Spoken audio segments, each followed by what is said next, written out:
Hey everyone, today's message is about evolution and allowing yourself to evolve. It's not as easy as everyone thinks. I talked to a woman this morning who was on her journey, and this was the first time that I'd spoken to her, and she really didn't understand how come what she perceived to be growth was not showing up as growth.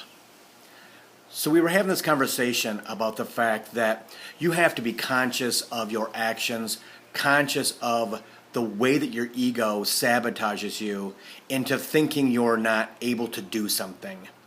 She was talking about her job and how she gets to a certain point and then she stops. She gets to the certain point and she stops. And she doesn't understand how come she can't kick the field goal. How come she can't make it across the line, and trying to give her tools to understand that it's one step at a time. It's not as easy as it looks. It's not as easy as it seems. You really have to pay attention because ego will trick you every step of the way.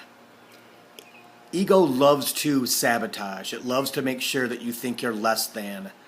But also what you have to do to control and neutralize your ego, you have to be okay with you. You have to have self-love, and that seems kind of goofy, but I'm telling you what, I don't know how many people that I know that do not like themselves.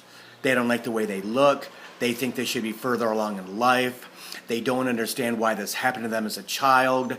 And you have to heal yourself from that to be the human that you're put on this earth to do. Every decade you should grow. You should leave some things behind and gain some new interests.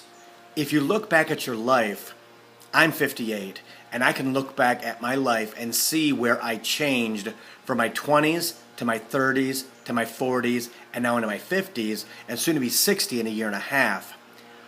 I can look back and see exactly where I changed, exactly what happened to me for that shift, to make sure that I understood that it was time to discard something, be that friends, be that relatives, be that family, be that a job, be that the way you think, that you don't trust yourself enough, that you don't believe in yourself enough, or that you put yourself in a box. You put yourself and you pigeonhole yourself so that you can't grow, so that spirit can't touch you, so that your spirit guides can't give you information.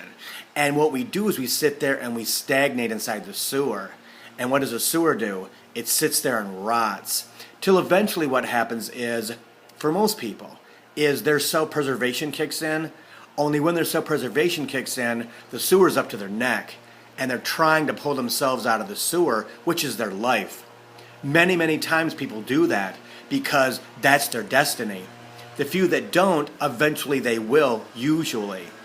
But it's always a good idea to start thinking about, where am I today? Where I want to be in 5 years? And how do I get there? What's important and what's not important?